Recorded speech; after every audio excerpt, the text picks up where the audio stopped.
ఇంకొక విషయం కూడా మీ అందరికీ చెప్తున్నా, భవిష్యత్తులో ఇప్పుడే కాదు, డీబీటీ కోసం, డైరెక్ట్ బెనిఫిట్ కోసం పోరాడిన పార్టీ తెలుగుదేశం పార్టీ. నేను డిజిటల్ కరెన్సీ రిపోర్ట్ ప్రధానమంత్రికి ఇచ్చినప్పుడు వారిని ఒకటే రిక్వెస్ట్ చేశాను, మీరు ఈరోజు 500, 1000 రూపాయలు రద్దు చేస్తున్నారు, ఇంకా 2000 రూపాయలు కొత్తగా తీసుకొచ్చారు. అవసరమైతే 500, 1000, 2000 రూపాయలు రద్దు చేయండి, డిజిటల్ కరెన్సీ పెట్టండి. ఎవరైనా అక్రమార్కులు ఉంటే ఈజీగా పట్టుకోగలుగుతాం.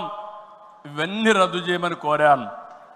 ఈ సభ సందర్భంలో మళ్ళీ ఒకసారి డిమాండ్ చేస్తున్నా, ఈరోజు అందరికీ డిజిటల్ కరెన్సీ వచ్చింది.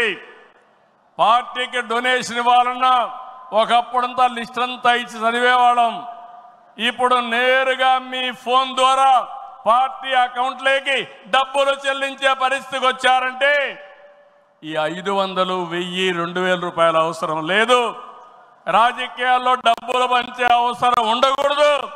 ప్రజా సేవే పరమావిధిగా చేసుకుని మనం పనిచేస్తే ప్రజలు మనకు ఓట్లేస్తారని చెప్పి కూడా నేను మీకు తెలియజేస్తున్నా. మీరు నాతో ఏకీభవిస్తున్నామంటే అన్ని పెద్ద నోట్లన్నీ రద్దు చేయాలని గట్టిగా చప్పట్లు కొట్టి హర్షాన్ని, ఆమోదాన్ని తెలియజేయండి. అప్పుడే ఈ దేశంలో పూర్తిగా అవినీతి పోతుంది. దీనికి కూడా మనం శ్రీకారం చుడతామని చెప్పి కూడా నేను మీకు తెలియజేస్తున్నా.